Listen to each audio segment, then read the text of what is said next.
Good morning students. आज हम देखते हैं चैप्टर 5 का सेकंड पार्ट 10 उम्मीद विदिन। ठीक है, तो फर्स्ट पार्ट हम पढ़ चुके थे, सेकंड पार्ट में हम देखते हैं glimpsing a peek in the distance I get transported to another world. देखो, जब मैं ऊपर से देखता था नीचे की ओर, मतलब ऊपर पीक पे पहुंचकर, शिखर पर पहुंचकर मैं जब इसकी झलक देखता था तो मुझे ऐसे लगता था कि जैसे मैं किसी दूसरे वर्ल्ड पे, मतलब किसी दूसरे संसार में पहुंच गया हूँ। I experience a change within myself which can only be called mystical mystical. देखो क्या होता था कि मुझे ऐसा एक्सपीरियंस होता था, मैं अपने आप में इतना बदल गया था, ऐसे लग रहा था कि जैसे ये बदलाव बिल्कुल रहस्यमय ढंग से हो गया हो।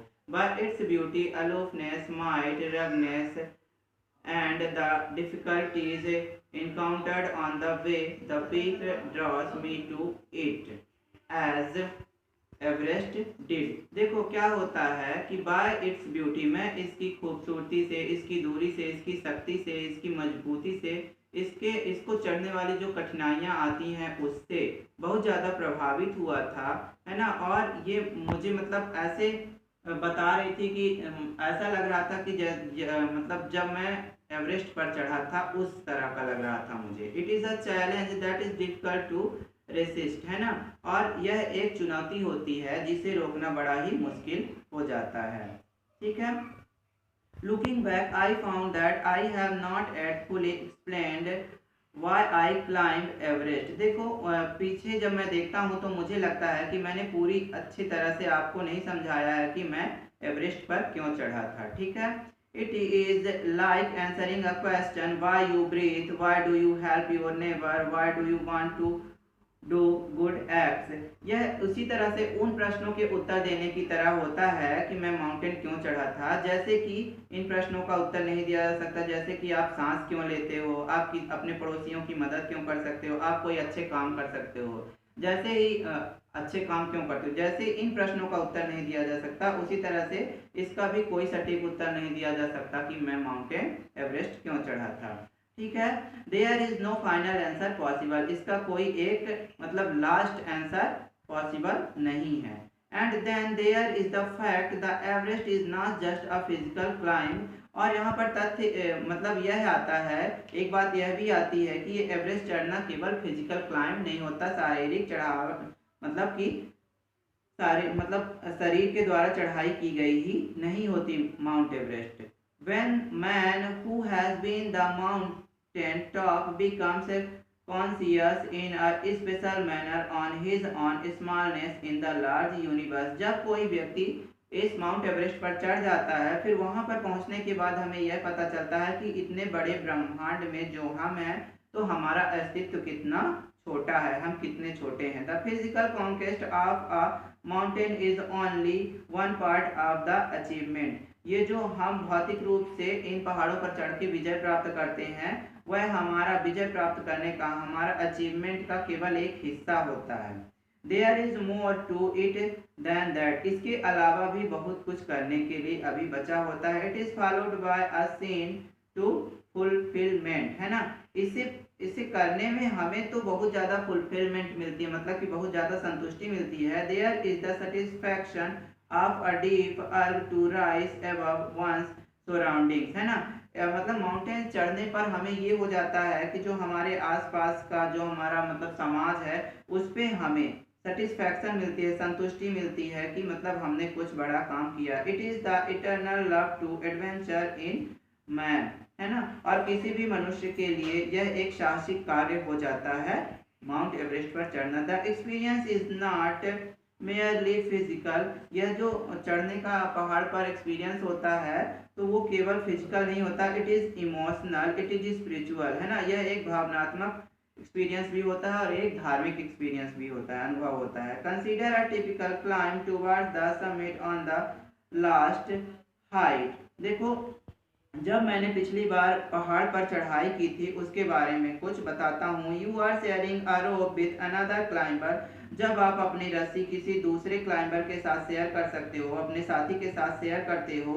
यू फर्म इन, आप इसे बहुत ही मजबूती से पकड़ते हो। ही cuts the step into the hard ice, वह मतलब बहुत ही ठोस कठोर कठोर चट्टानों को काटता है, बर्फ की चट्टानों को काटता है, then he belays and you inch your way up, और आप उस पर 1 इंच आगे बढ़ते हो। The climb is grim, you stand very nerve and you take very step, है ना। और चढ़ने में बहुत ज़्यादा शक्ति लगती है, आपके एक एक नस की ताकत लग जाती है ऊपर चढ़ने में। Famous climber have left records of the help given by others, जो फेमस क्लाइंबर्स हैं, जो प्रसिद्ध मतलब कि पर्वतारोही हैं, वो अपने पीछे कुछ रिकॉर्ड छोड़ गए हैं, लिख के छोड़ गए हैं कि कैसे उन्हें भी मदद की आवश्यकता पड़ी थी। They have also recorded how they needed just that help, है ना। और उन्होंने अपने रिकॉर्ड में यह भी लिखा है कि उन्हें उस समय उस मदद की कितनी ज़्यादा आवश्यकता थी। Ills they might have given up, है ना। यदि उन्हें उस समय वह सहायता नहीं मिली होती तो वह भी वहीं पर चढ़ाई करना छोड़ देते। ब्रीदिंग इज डिफिकल्ट, ऊपर जाकर सांस लेना कठिन हो जाता है। You curse yourself for having let yourself for this, और आप अपने आप को कोसने लगते हो कि आखिर मैं यहाँ पर चढ़ाई करने आया ही क्यों। You wonder why you have ever undertook the essence, there are moments when you feel like going back, है ना। उस समय आपको ऐसा लगता है, आपके अंदर से ये भावना आती है कि आपको उसी समय वहाँ से वापस आ जाना चाहिए। It would be a sheer relief to go down, यद्यपि आपको नीचे जाकर आराम मिलेगा, इंस्टीड अप, इसके अलावा मतलब ऊपर जाने के अलावा नीचे जाकर आराम ही मिलेगा। But almost at once you snap out of that mood, लेकिन तत्काल यदि आप उसी समय इस बारे में सोचते हो, there is something in your that does not let you give up the struggle, तो आपको लगता है कि हमें ये स्ट्रगल, ये संघर्ष करना नहीं छोड़ना चाहिए। एंड यू गो ऑन, और आप आगे बढ़ जाते हो। Your companion keeps with you, और आपका साथी भी आपके साथ चल देता है। जस्ट अनदर 50 फीट, आप क्या आप आगे 50 फीट जा सकते हो, और 100 फीट में भी, या फिर 100 फीट आगे जा सकते हो। यू आस्क योर सेल्फ, आप अपने आप से सवाल करोगे, इज देयर नो एंड, यदि कोई अंत नहीं हुआ तो। You look at your companion and he looks you, आप अपने साथी को देखोगे और आपका साथी आपको देखेगा। You the inspiration from each other, आप एक दूसरे के लिए प्रेरणा बनोगे। And then without first being aware of if you are at the summit, और देखते ही देखते अचानक से आप शिखर पर होंगे, चोटी पर पहुंच चुके होंगे। Looking around from the summit you tell yourself that it was worthwhile, है ना। और अब जब आप चोटी पर पहुंच जाओगे और अपने आप को देखोगे वहां पर, तो आपको लगेगा कि यह बहुत ही ज़्यादा महत्वपूर्ण था। Other silvery peaks appear through the clouds, आपको वहां चोटी पर चढ़ के दिखेंगी दूसरी छोटी छोटी सिल्वर कलर की आपको चोटियां दिखाई देंगी। यू आर लकी द सन में बी ऑन देम, तो यदि आप भाग्यशाली तो आपको उन चोटियों के ऊपर सूर्य भी दिखाई देगा। The surrounding peaks look like a Z necklace around the neck of your summit, है ना। तो आपको उन मतलब जो पीक हैं, जो चोटियां हैं, उनको देखकर ऐसा लगेगा कि ये जो माउंट एवरेस्ट की बिल्कुल नेकलेस है, गले का हार बन गई हैं।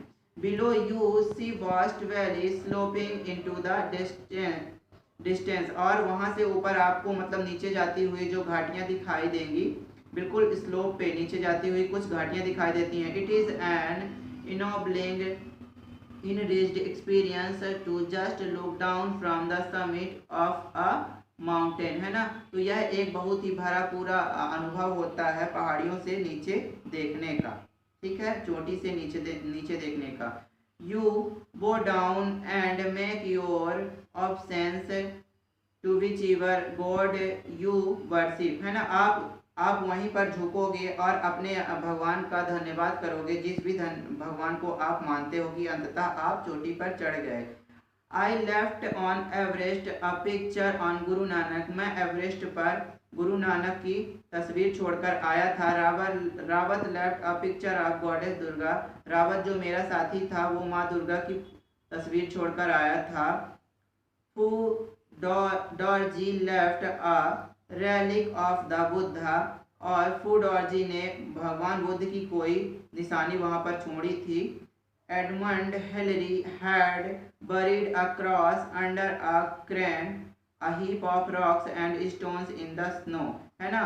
और जो एडमंड हैलरी था उसने एक क्रॉस वहां पर मतलब कि लगा के बर्फ में गाड़ के आया था। These are not symbols of conquest